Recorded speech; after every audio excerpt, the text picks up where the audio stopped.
Welcome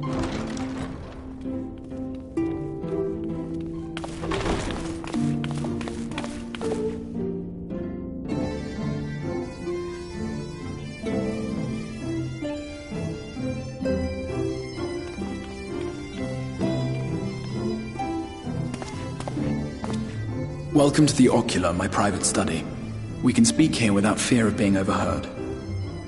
I have much to explain, but the truths which I must touch upon in doing so would cause only distress and confusion to the people of this world. Pray keep that in mind. Now, I am sure you are desperate to know the fate of your fellow Scions. To put it simply, they are here in the first. Their arrival, however, was not as recent as you may imagine. Here, time flows at a different pace from that of the Source. In the space of a single hour in your home world, an entire year might pass in the first, and the reverse could also be true. The pace fluctuates without rhyme or reason, and it cannot be predicted. That said, we seem to be entering a period of near equivalence. And thus, for the moment, you need not overly concern yourself with the passage of time. As for your companions, however, Y'shtola and Urianger have dwelled here for 3 winters, all told, while Thancred's count stands at 5. Even our more recent arrivals, Alphino and Alizé, have lived in the first for almost a year.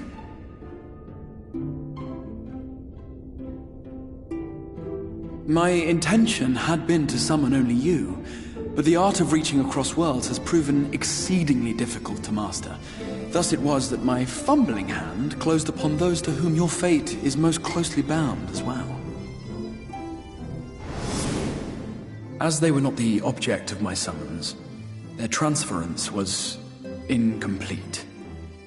Though they may appear to possess corporeal bodies, they are, in truth, merely spirits that one can see and touch. Consequently, while you yourself will be able to pass between worlds with relative freedom, they will not. Much as it grieves me, they are stranded here.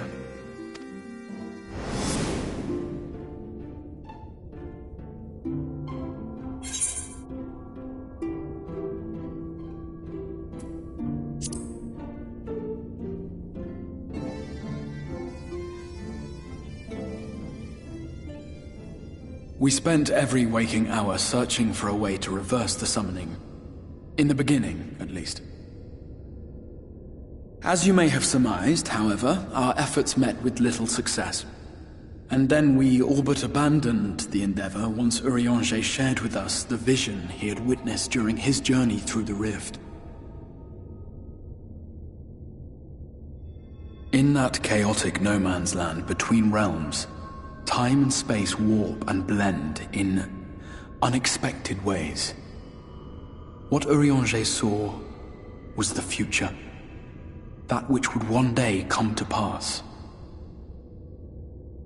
In his vision of tomorrow, the first was rejoined with the Source. This collision of worlds brought about the 8th umbral calamity and the deaths of countless multitudes. Amongst those who perished, Urianger clearly saw the fall of the Scion's mightiest champion. He watched you die.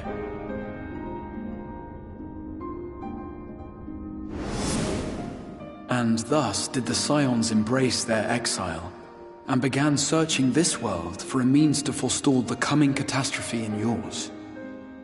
Their souls are stranded in the first, yes, but they have fought on, desperate to save their home and you from destruction. Nor have their efforts been in vain, for it was they who finally established that the elimination of the Sin Eaters will indeed serve to prevent the calamity. Considering these circumstances of our meeting, you would be forgiven for doubting my version of events. And so, before all else, I would suggest you track down your comrades and hear the tale from their lips. I shall of course be happy to assist in these reunions, and you need not make any decisions regarding your involvement until you are certain of where you stand. Meanwhile, I promise I will not rest until I have found a way to help your friends return home.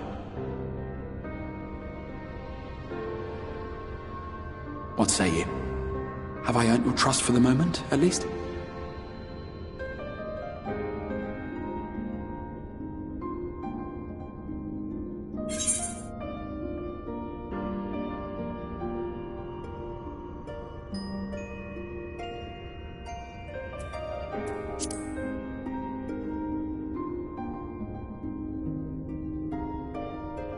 Excellent. You will not regret this. With that settled, we shall have to see about getting you ready for the road. Traveling across the rift has no doubt left you weary. I will arrange for a room where you might rest in comfort. While it's being prepared, perhaps I can show you around.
This is the Musica Universalis, the commercial heart of the Crystarium. What you might need to prepare for your journeys can be purchased here.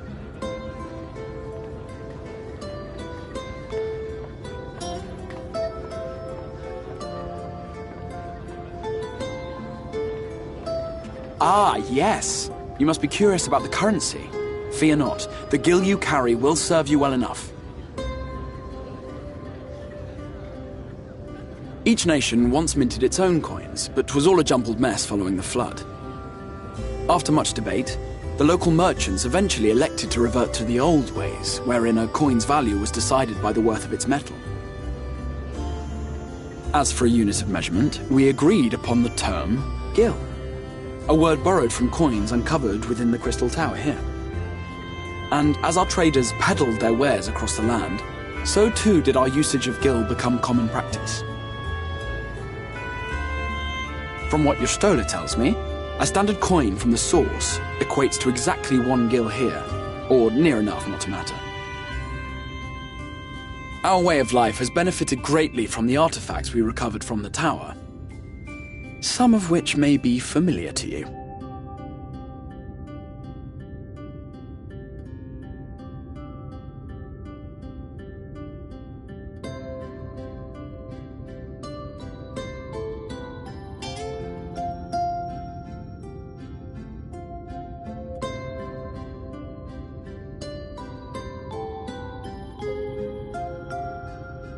but I fear it would not be practical for us to provide everything to which you are accustomed.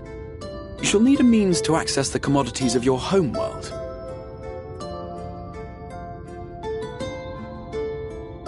Avan Kerm Sin?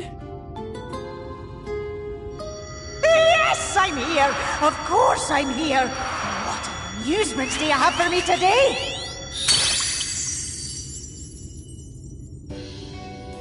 My dear Feo paragon of pixie kind.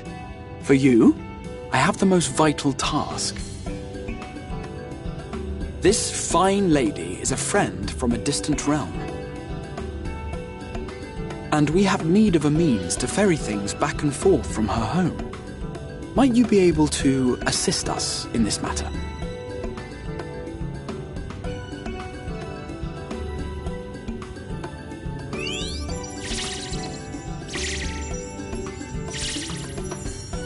You came from beyond, didn't you?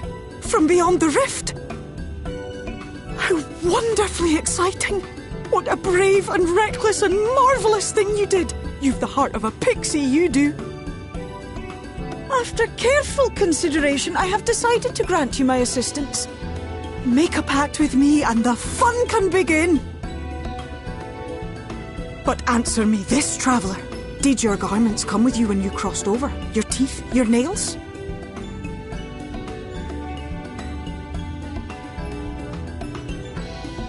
Just as I thought! Then you've a good stout connection with your home through which all your belongings, great and small, may easily pass. From this moment forth I will be your Ffxiv, and you my Yak. Like the branch which sprouts from the sapling, our bond will flow unbroken from one to the other. Raise your hand.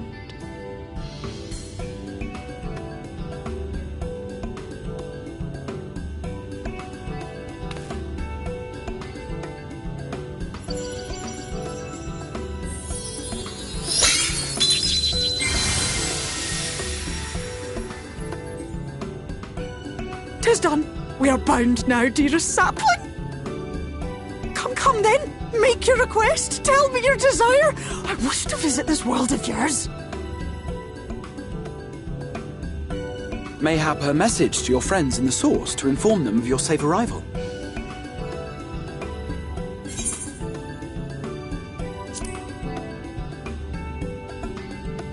Consider it done.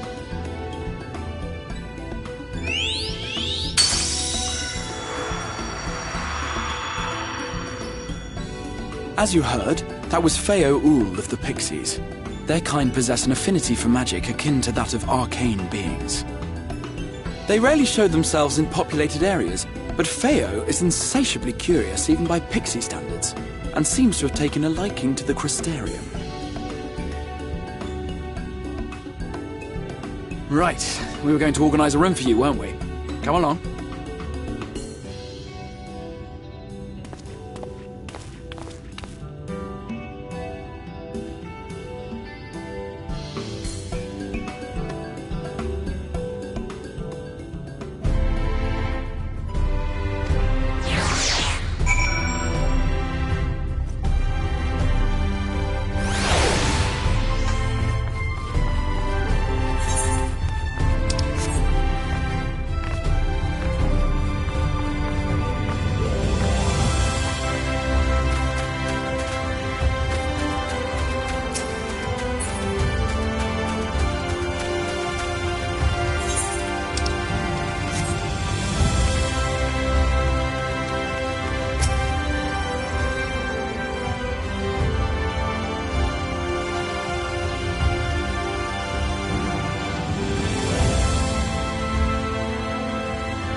I know you.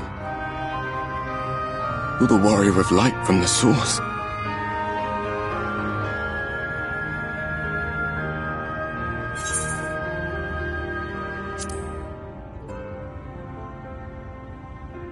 What? Did you just... You can hear me? Oh, gods, how long has it been?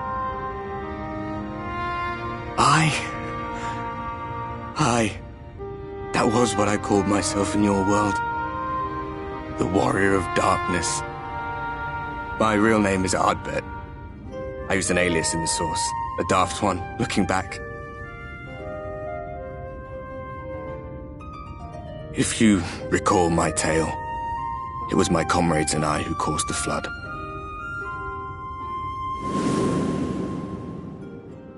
We thought our home doomed. And so we listened to the Ascians. Let them guide us to the source, and tried to hasten their goddamned ardor.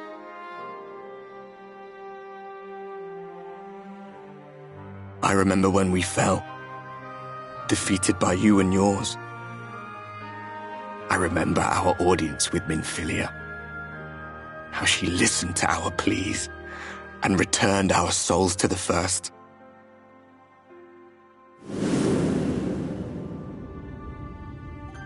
The flood was poised to swallow Norvrant. Minfilia and my friends, they surrendered what little they had left to hold it back. Just faded away, leaving me to bear witness.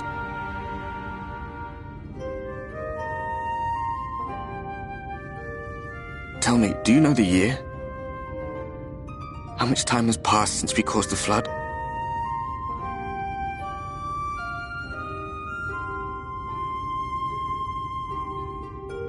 100 years. 100 long years.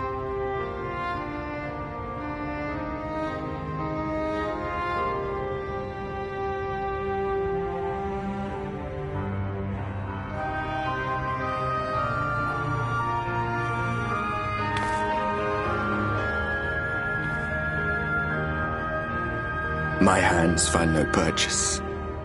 My gestures catch no eye, and my pleas, be they whispered or screamed, reach not a single ear. I am a shade, cursed to do naught but drift.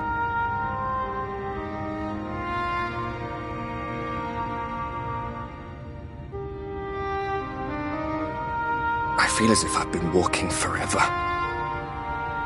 I hardly noticed when my mind and body began to fray at the edges. Then bang!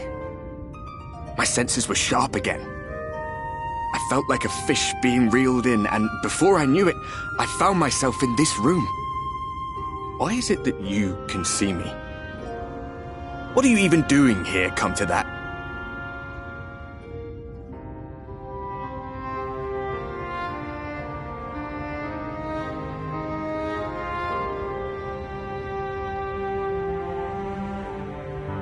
You were summoned to save the First.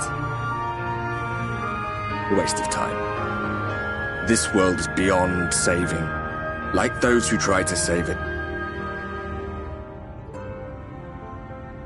Muddled as my mind may be, I've not forgotten that. But if fate has brought me to you, the one person in this God's forsaken world who can see and hear me, then perhaps there is a reason I endured. If I can find out why I was left behind, then maybe I can bring this journey of mine to an end.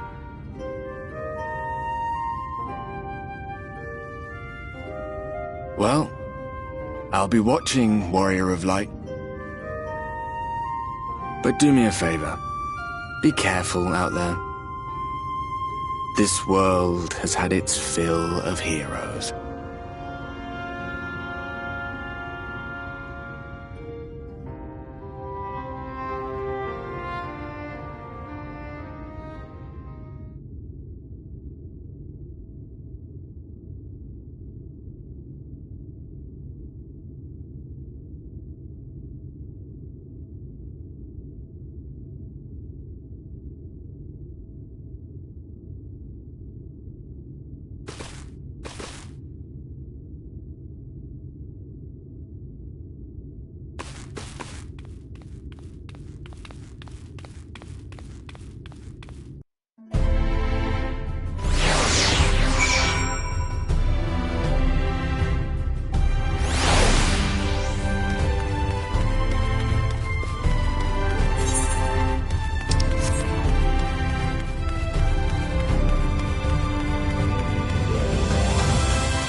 how did you find your new quarters?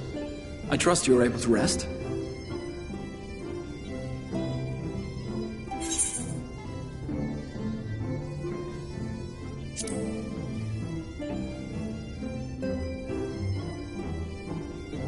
That is good to hear. Should you want for anything, pray let me know. Now, let us return to the subject of the Scion's whereabouts.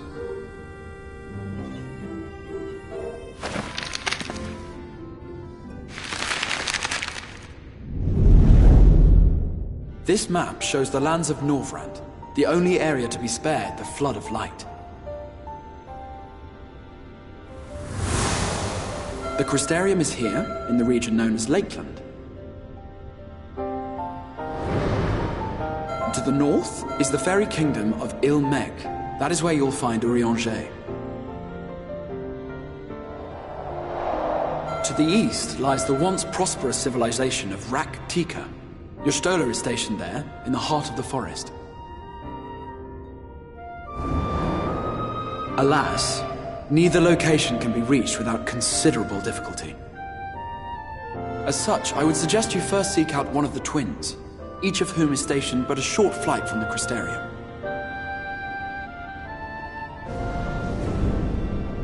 Alphino is on Calusia, an island off the western shore.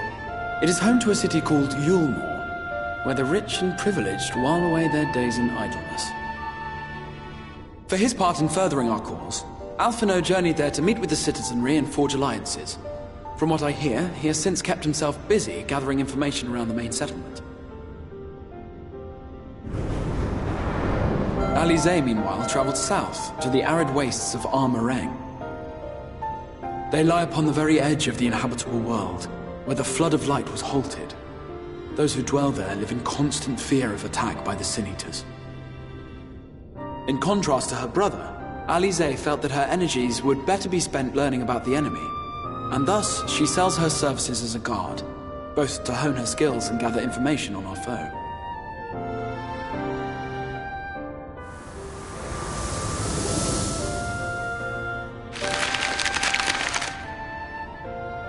So, will it be Calicia or Armarang?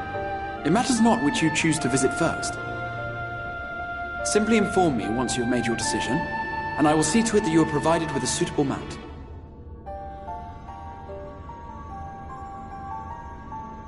Ah, but you must be wondering about Thancred.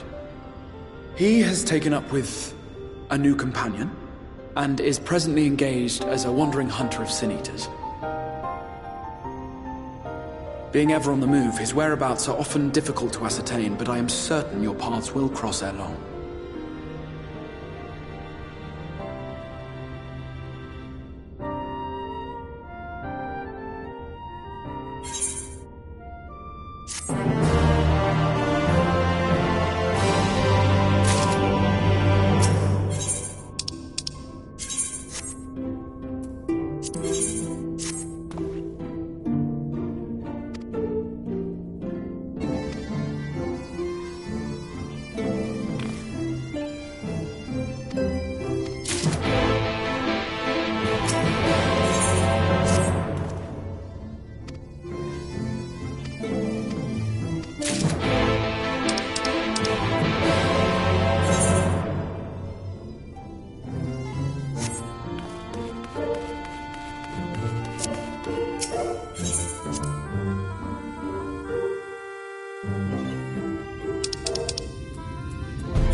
From this parched earth, the nation of Nabath, Arang, once rose. When I journeyed here, long ago, I spoke with a sun-weathered elder. He told me Armarang meant majestic land in the language of his people.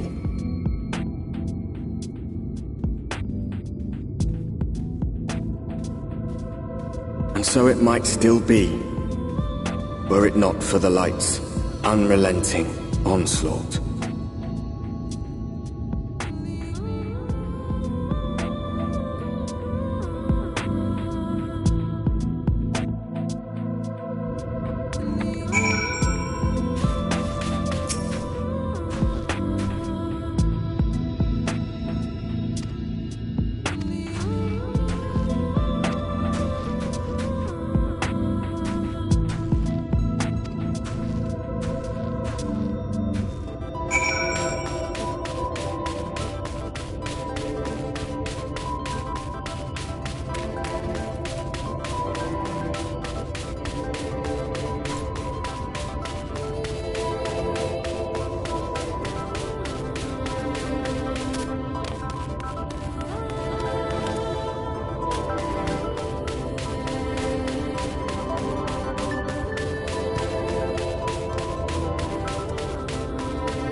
Master Gengen. This is the friend of the Exarch I was telling you about. Very good, very good. Though friend or no, all are welcome in Mordsook. Souk is Mordish for city. As things stand, this souk boasts the largest and busiest marketplace in all Armorang. You'll find ore from the mines here, of course, but all manner of other things too, many of them rare. As I told you before, not many visit Armorang by choice, but Mordsook's a different story. Merchants come from miles around to purchase the relics the Mord dig up. Aye, that they do. For Mords do not dismiss the spoils of the earth. We clean them and polish them and reveal to the world their true value. That is why they come here, come from far away, come with much money. And so our souk is always busy, busy, busy. No such thing as a thing no one needs. You say that every time, Master Gengen. Some sort of family motto, wasn't it? Or perhaps a Mord philosophy, for which we should all be very grateful. Would that everyone was so willing to take in refugees regardless of race or creed. Now then, if you intend to spend any time here, you'll want to gain the trust of the locals. And there's a little custom all newcomers are expected to observe. The cracking of the coin purse. You buy one thing from the market. Price can be low or high, just as long as you buy. As the good Mord says. In fact, the Exarch sent a little something to cover this very expense. A Verbert gold piece, no less. The first I've held in years. Verbert gold? Real Verbert gold?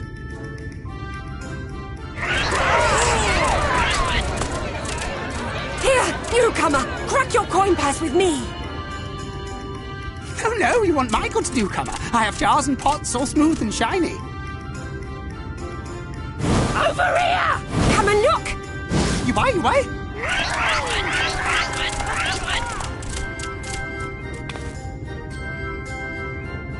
Enough of that! Calm, I say! This one must still journey through the barrens. Nothing bulky, nothing heavy, no pots! Nothing better for the road than a full belly. Spend that piece at Ronron's place, yes? Eat for 3 before you leave.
Just a lesser sin eater. Nothing to write home about. I knew you'd turn up sooner or later, but I had been hoping for sooner.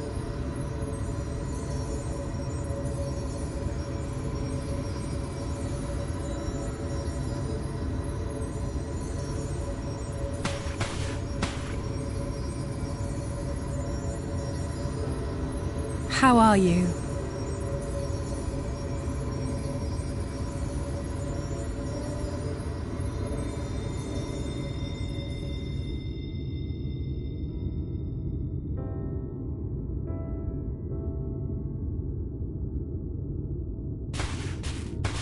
We've fought them to a standstill, then.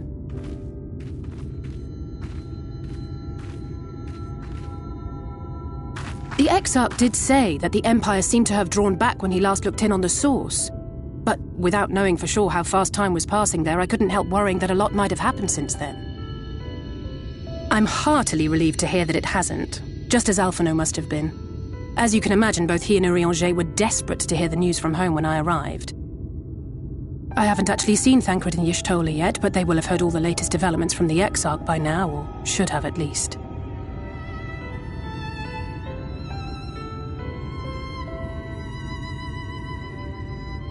When I think of how frantic Tataru and the others must be, I want nothing more than to rush back and reassure them.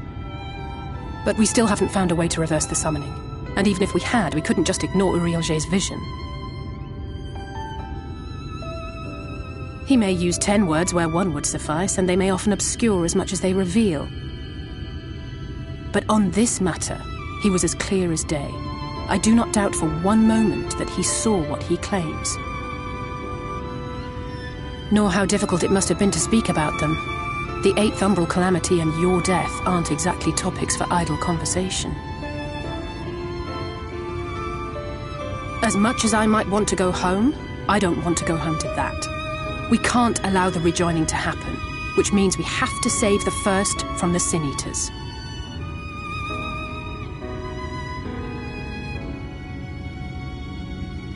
That great wall of white is a remnant of the Flood.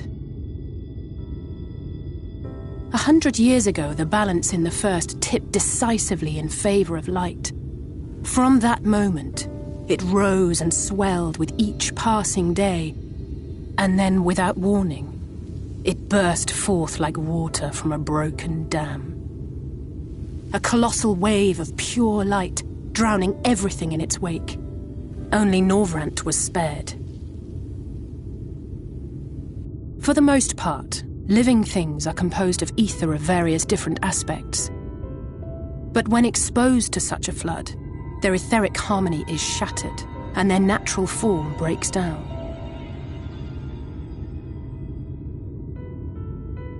Then they either perish, or are warped into mindless abominations.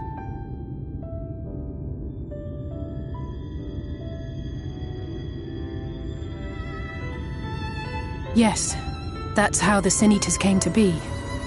They were once living creatures, or people, that were caught in the path of the Flood. Once the change is wrought, there is no going back. In that instant, they are gripped by an insatiable appetite for ether, and will happily gorge themselves on any living thing within reach. But even that is not the worst of it. The stronger Sin Eaters can plant light in us, like seeds in soil, corrupting our ether, and triggering the birth of new monstrosities. They are creatures of base instinct, that exist only to feed and to multiply. They feel no pity, know no remorse, and are utterly deaf to reason. Which is why they must be destroyed. Every last one of them. The infirmary is full of the Sin Eaters' victims, left here to spend their final hours waiting for the change to overtake them.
Look, over there, where the wall is broken.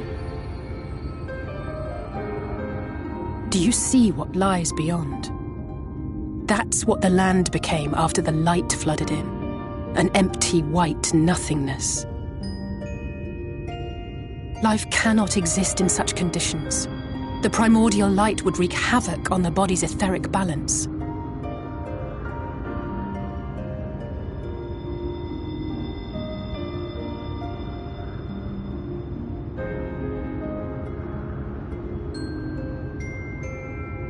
That nectarine you bought, it's Halric's favorite fruit.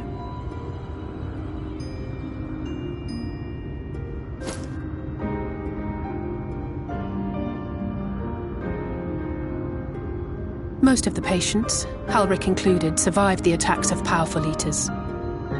But their fate was sealed all the same. The monster's corruption has entered their bodies, and their very essence is being subsumed by light. The twisted state of the world itself just makes matters worse. Under normal circumstances, a person's ether naturally tends to equilibrium. But for these poor souls, the opposite is true. Sooner or later, every single one of them will turn.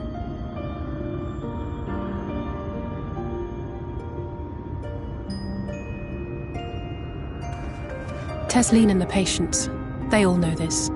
They know what has to be done before the change goes too far, before the eater within takes over. The preferred method is mixing poison into their favorite food. In my time here, I've borne witness to a lot of last meals.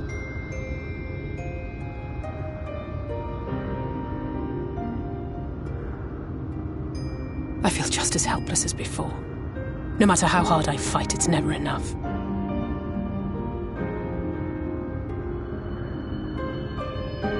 But it's a war I mean to wage, nonetheless. Speaking of wars, do you remember how I made you promise not to leave me and then promptly collapsed? Well, let's just say I had a few choice words for the Exarch concerning the timing of his summons.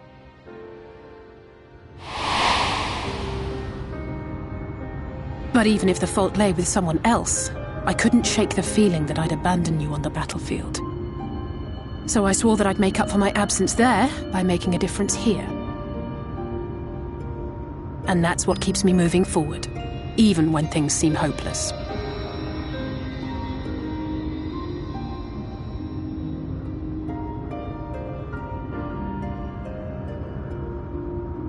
On which note, it's time we headed back.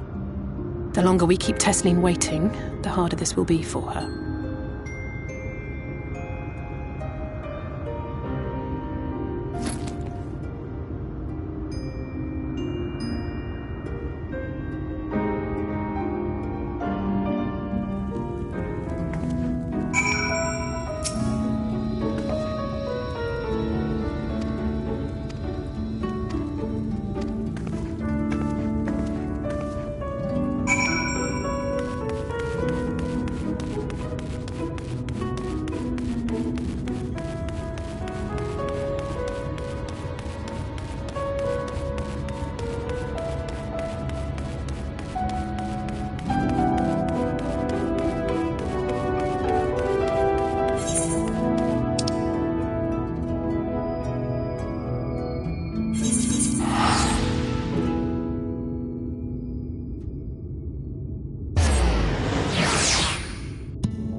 Speak up if you'd like another helping. I made a little bit more than usual today. And you've added something special to the broth, if I'm not mistaken. Aye, well, it's not often we have visitors from the Crystarium, so I may have thrown in a few extra bits and bobs.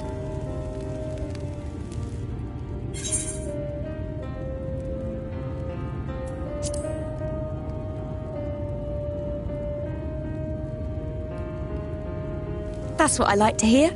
Give me a moment to warm up the pot.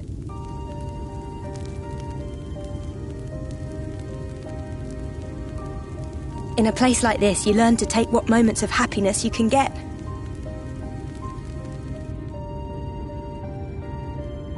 I remember when I first came here with my mother. She was showing the early signs.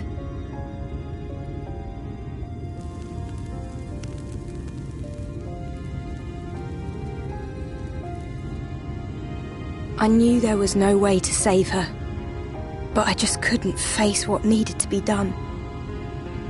That's the way of it for most people. Why they travel from arms to stay here.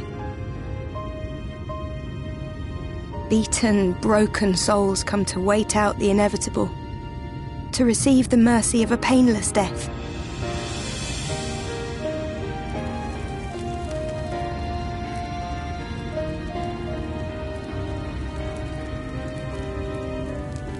When my mother finally left this world, I was mad with grief, but also thankful that her passing was a peaceful one.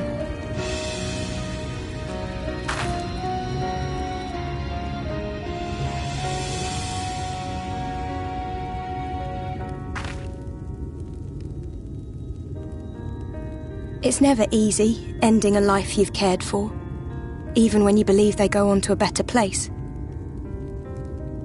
I often find myself wishing the Warrior of Darkness would come and do that part for me. The Warrior of Darkness? You've never heard the tale?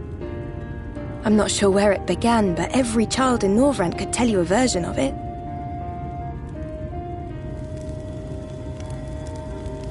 Warrior of Darkness, servant of death, take care of our souls at our dying breath. Let sinners and eaters of sin go with thee, that all may return to the sunless sea. Well, that's the version I was taught anyway. It's just an old bedtime story. He's certainly never deigned to visit us here. Which is a good thing, surely. He sounds rather ominous. Do you think so? I always liked the idea that he treated every soul the same, even the Sin Eaters.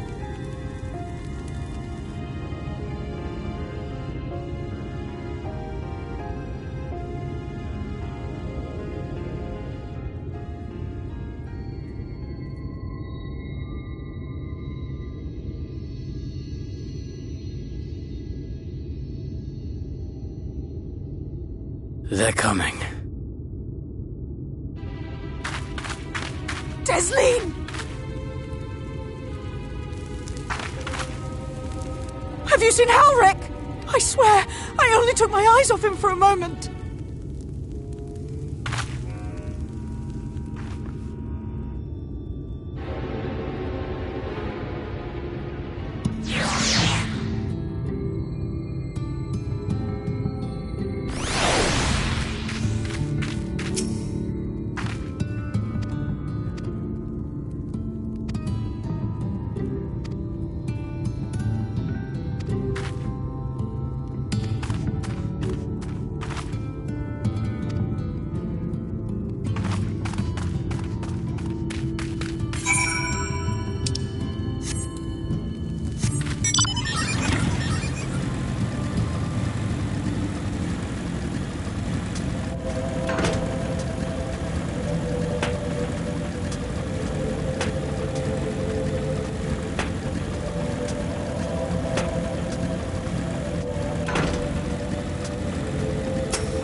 Any sign of him?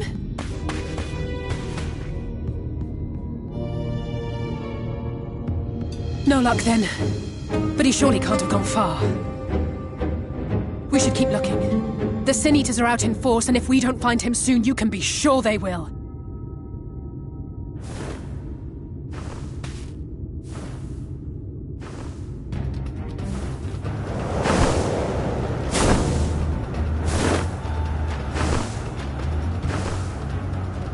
Did you see the size of that thing? It must be one of the nasty ones. Wherever it's going, it can only mean trouble. After it!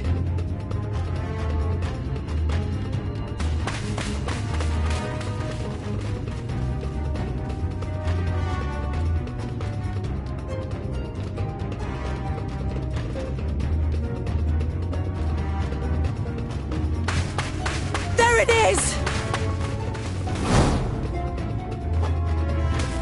Is that... Oh no!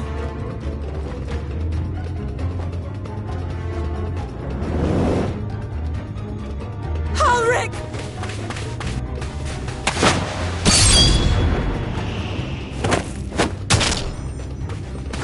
We have to run!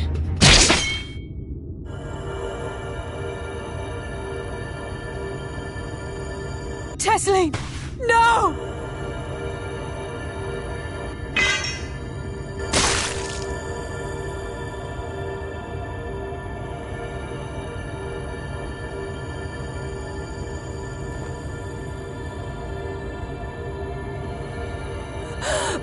We all deserve happiness, wherever we can find it.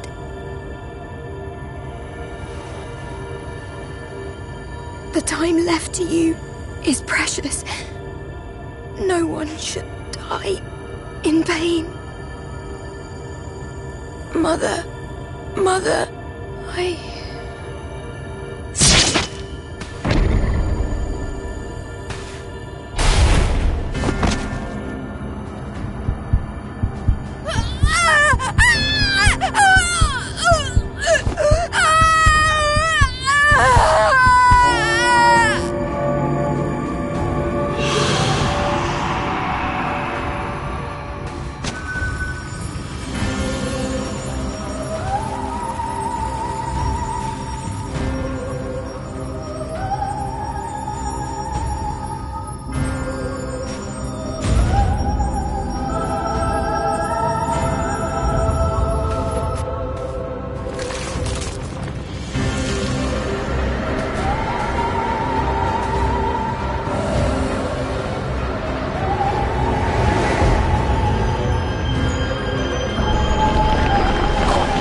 The whistling breeze, mute.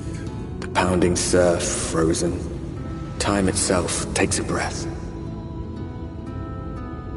At light's edge, all is perfectly still.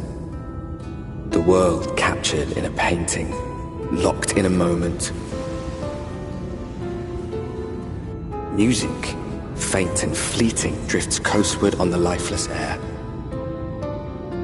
And in the distance, beyond the broken earth, a city beckons.